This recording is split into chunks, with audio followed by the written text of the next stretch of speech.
sudah disetujui DPR, oleh Romeni selangkah lagi gabung timnas. Ketua Umum PSSI, Erick Thohir, menyambut bahagia keputusan rapat paripurna DPR yang menyetujui pengajuan permohonan kewarganegaraan 3 pesepak bola naturalisasi. Pemain yang mendapat persetujuan adalah Ole Romeni serta 2 pemain keturunan lainnya, Tim G.I. Pence dan Dion Marks. Sebelumnya, Komisi 10 dan 13 DPR telah lebih dulu menyetujui permohonan tersebut dalam agenda rapat kerja bersama Kemenpora dan PSSI. Erick menilai kehadiran Ole Romeni sangat dibutuhkan oleh pelatih baru Timnas Indonesia, Patrick Kluivert. Skill Ole sangat mumpuni, apalagi sejak perkuat Oxford, dia sudah 2 kali membela klub itu, ujar Erick. Kehadiran pemain berusia 24 tahun itu dinilai penting dalam menghadapi laga krusial melawan Australia di lanjutan penyisihan babak ketiga kualifikasi Piala Dunia 2026 pada tanggal 20 Maret mendatang. Meskipun belum mencetak gol, Erick menyoroti performa Ole yang mendapat penilaian positif dari pelatih Oxford United, Gary Rowett. Meski belum mencetak gol, tapi menurut pelatih Oxford, Gary Rowett, penampilannya di 2 laga tersebut dinilai baik, walaupun baru bergabung dalam tim, tambahnya. Kehadiran Ole diharapkan dapat menambah variasi dalam strategi permainan Timnas Indonesia. Sebagai pemain yang bisa bermain di posisi penyerang sayap kanan, Ole diharapkan dapat menjadi senjata baru dalam lini serang Timnas Indonesia. Saya harap, ia bisa menjadi andalan baru Timnas untuk cetak gol ke gawang lawan, lanjut Erick Thohir. Dengan skill yang dimiliki, Ole diharapkan bisa memberikan kontribusi besar dan memperkuat daya saing Timnas di ajang internasional. Tidak bisa didaftarkan, Dion Marks dan Tim G.I. Pence absen di Piala Asia U20. Dion Marks dan Tim G.I. Pence resmi mendapatkan status sebagai warga negara Indonesia setelah disetujui oleh DPR RI pada Senin. Kedua pemain ini diproyeksikan memperkuat Timnas U20 Indonesia. Selain mereka, Ole Romeni juga berstatus naturalisasi dan akan bergabung dengan Timnas Senior, berpotensi menjalani debutnya pada Maret mendatang. Meski begitu, Dion dan tim masih harus menunggu untuk bisa mengenakan seragam Garuda Nusantara dalam ajang resmi. Dion Marks memiliki pengalaman bermain sebagai bek tengah di NEC Nijmegen U21, sementara Tim G.I. Pence berposisi sebagai bek kiri di tim senior FC Emmen. Namun, Ketua Badan Tim Nasional, Sumarji, menegaskan bahwa keduanya tidak akan ikut serta dalam Piala Asia U20 2025. Hal ini disebabkan oleh keterlambatan dalam proses administrasi, sehingga mereka tidak bisa didaftarkan sebelum tenggat waktu pada tanggal 3 Februari. Oleh karena itu, pelatih Indra Syafri tidak memasukkan mereka dalam skuad yang akan bertanding di turnamen tersebut. Sebagai gantinya, Dion dan tim dipersiapkan untuk memperkuat Timnas Indonesia dalam ajang SEA Games 2025 yang dijadwalkan berlangsung pada Desember tahun ini. Kehadiran mereka diharapkan dapat meningkatkan kekuatan tim dalam menghadapi persaingan di turnamen tersebut. Sumarji menegaskan bahwa meskipun mereka tidak dapat tampil di Piala Asia, peran mereka tetap krusial bagi masa depan Timnas U20. Sementara itu, Indra Syafri tengah menyusun daftar 23 pemain yang akan berlaga di Piala Asia U20 2025. Indonesia tergabung dalam grup C bersama Uzbekistan, Iran, dan Yaman.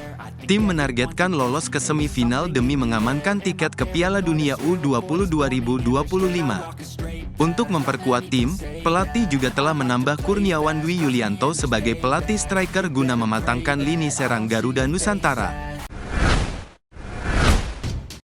Staf Sintayong kembali ke Indonesia, Choi Ju-yang diminta menjadi fisioterapis Garuda Muda.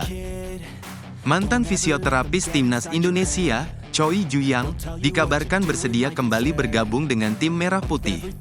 Namun, pria asal Korea Selatan tersebut tidak akan bertugas di Timnas Senior, melainkan bersama Timnas U17 Indonesia.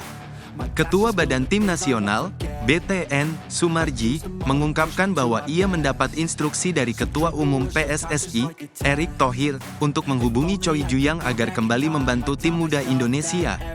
Sebelumnya, Choi Ju-yang pertama kali bergabung dengan Timnas Indonesia pada tanggal 30 Desember tahun 2023 atas permintaan langsung Sintayong. Sebelum ke Indonesia, ia sempat menjadi fisioterapis timnas Vietnam. Namun, setelah 1 tahun bertugas, ia terkena dampak dari pemecatan Shin Tae-yong oleh PSSI. Choi kemudian kembali ke Korea Selatan bersama pelatih asal negaranya dan staf lainnya, tetapi sempat menyatakan niatnya untuk kembali ke Indonesia di kemudian hari. Sumarji menilai Choi Ju-yang memiliki kualitas luar biasa dalam pekerjaannya sebagai fisioterapis. Oleh karena itu, PSSI ingin ia segera kembali untuk membantu timnas U17 Indonesia di bawah kepemimpinan Nova Arianto.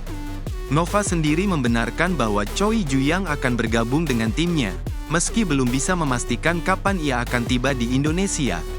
Nova Arianto dan Choi Ju-yang sudah berdiskusi mengenai kerjasama mereka di timnas U17.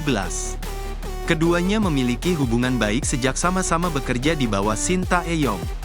Nova pun menyambut baik keputusan Choi untuk kembali ke Indonesia dan berharap kehadirannya dapat membantu perkembangan tim. Kita tunggu saja kapan dia datang. Yang terpenting, dia sudah bersedia kembali, ujar Nova.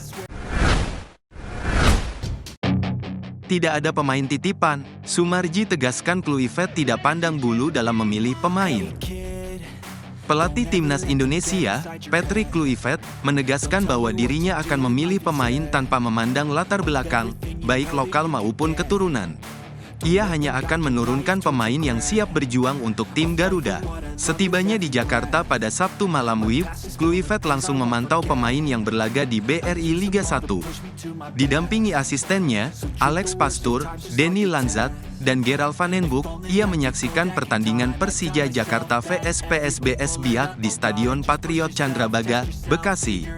Tim pelatih baru timnas Indonesia fokus mencari pemain dari kompetisi domestik yang dianggap layak memperkuat skuad Garuda. Sebelumnya, Kluivert telah lebih dulu meninjau performa pemain keturunan yang bermain di Eredivisie Belanda, seperti Tom Haye, Kelvin Verdonk, dan Eliano Reijenders. Dengan waktu yang terbatas, ia harus segera membangun tim untuk menghadapi putaran ketiga grup C kualifikasi Piala Dunia 2026, di mana Indonesia akan bertandang ke Australia pada tanggal 20 Maret dan menjamu Bahrain 5 hari kemudian. Kluivert menargetkan minimal 4 poin dari 2 laga ini demi menjaga peluang lolos ke putaran final. Ketua Badan Tim Nasional, BTN, Sumarji, menegaskan bahwa Kluivert dan stafnya tidak akan membeda-bedakan pemain berdasarkan statusnya. Alhamdulillah Kluivert itu tidak memandang dari mana berasal, artinya yang dilihat adalah persaingan di masing-masing posisi. Ketika posisi itu antara naturalisasi dan lokal, kualitas lebih bagus yang lokal, yang dipilih ya yang lokal, ujarnya. Ia pun menegaskan bahwa tidak perlu ada kekhawatiran bagi pemain lokal, karena mereka pasti mampu bersaing. Yang terpenting adalah pemain harus berjuang dari hati untuk membela Indonesia dan mengharumkan nama bangsa di sepak bola.